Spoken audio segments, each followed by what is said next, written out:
भारत में एडवोकेट बनने के लिए आपको कुछ प्रोसेस फॉलो करना पड़ेगा। देखिए, सबसे पहले जब आप लॉ कॉलेज से अपना डिग्री लेकर के बाहर आते हो ना, तब आपके पास प्रैक्टिस करने का कोई पावर नहीं होता है।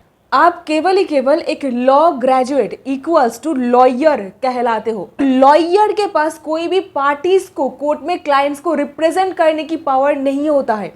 तो इसके लिए आपको क्या करना पड़ेगा? फिर एडवोकेट बनना पड़ेगा। आपको एक एग्जामिनेशन देना पड़ता है और उसके बाद जाकर के आपको लाइसेंस आता है, और यहीं पर ये लाइसेंस इशू करने वाला अथॉरिटी जो है वो है बार काउंसिल ऑफ इंडिया।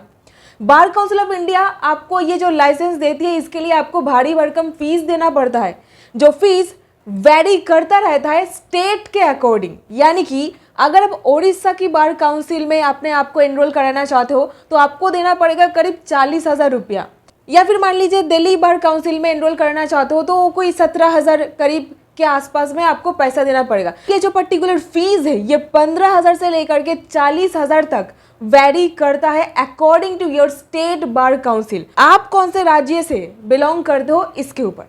तो यहीं पर सवाल भी पैदा होता है, क्या एक न्यू लॉयर अभी अभी प्रैक्टिकल फील्ड में बस एंटर करने ही वाला है, उससे इतना ज्यादा एनरोलमेंट फीस के नाम पर पैसा लेना सही बात है? जबकि एडवोकेट्स एक्ट 1961 पर यह फीस क्लियरली मेंशन किया गया है। सेक्शन 24 में जनरल कैटेगरी के लिए 750, एससी एंड एसटी के लिए 125 रुपीज, इससे ज्यादा कोई इंसान चार्ज कर ही नहीं सकता है एनरोलमेंट फीस के नाम पर।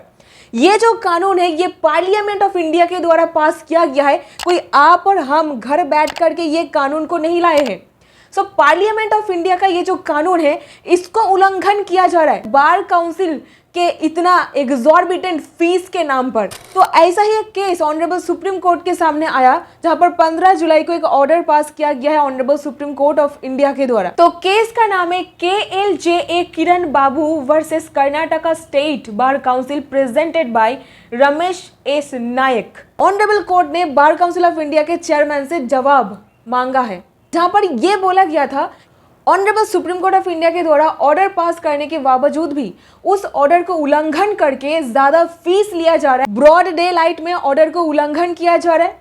इसी मुद्दे पर supreme court bar council of India से जवाब मांगते हैं। BCI जवाब में ये कहते हैं कि हम लोग कुछ ऐसा फीस ले रहे हैं जो कि एक ऑप्शनल फीस है, यानी कि जो देना चाहता है वो दे सकता है और जो नहीं देना चाहते उससे हम लोग नहीं ले रहे। तो यहीं पर 6,800 और 25,000 पैसा लिया जा रहा था, जो कि ऑप्शनल है, मैंडेटरी नहीं है। सुप्रीम कोर्ट का रिस्पॉन्स में ये आता है कि आप कुछ इस प्रकार से ऑप्शनल बोल करके भी पैसा नहीं ले सकते हो। ये एब्सोल्युटली गलत है। फीस जहां पर क्लियरली 750 एंड 125 बताया गया है, ये ही लेना पड़ेगा। कोई भी एक्स्ट्रा चार्जेस नहीं लिया जा सकता ऑप्शनल या फिर मैंडेटरी ये टैग लगा करके, जो कि absolutely economically weaker sections and marginalised group के लिए अनफेयर है, सही नहीं है। उनके ऊपर एक बर्डन है, ये पैसा उनको देना पड़ेगा, उसके बाद ही जाकर के वो प्रैक्टिस कर पाएंगे। और एक ऐसा इंसान जो कि बस अभी अभी अपना करियर स्टार्ट करने ही वाला है उससे।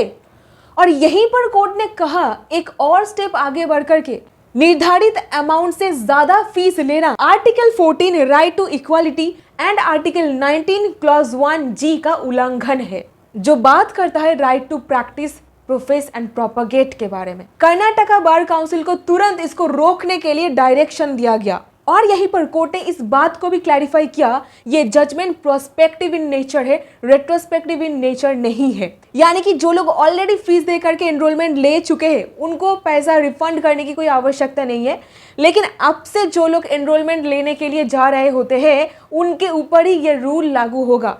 तो 2024 का जो सुप्रीम कोर्ट जजमेंट है, हर एक लॉ ग्रेजुएट के पास कि आप इसका कॉपी PDF एक हार्ड कॉपी निकल करके अपने पास रखिए। और इसी के साथ ही साथ ये जो लेटेस्ट ऑर्डर है जो कुछ ही दिन पहले आया है, इसको भी अपने पास रखिए। दोनों का लिंक डिस्क्रिप्शन बॉक्स पर मैं दे रही हूँ। अगर आपके साथ भी कुछ ऐसा परिस्थिति हो रहा है तो ये जजमेंट का सहारा लेकर के आपका जो स्टेट बार काउंसिल है आप उनको बोलिए, लॉजिकली रीजन दे करके उनको बताइए कि आप ऐसा नहीं कर सकते हो। ये सुप्रीम कोर्ट का जो ऑर्डर है उसका कंटेम्प्ट है, उसका उल्लंघन है। तो ये था लॉयर्स के लिए कुछ इंफॉर्मेशन जो सबको पता होनी ही चाहिए।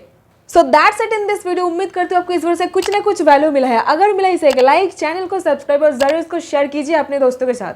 बहुत बहुत धन्यवाद, मिलती हूँ नेक्स्ट वीडियो में।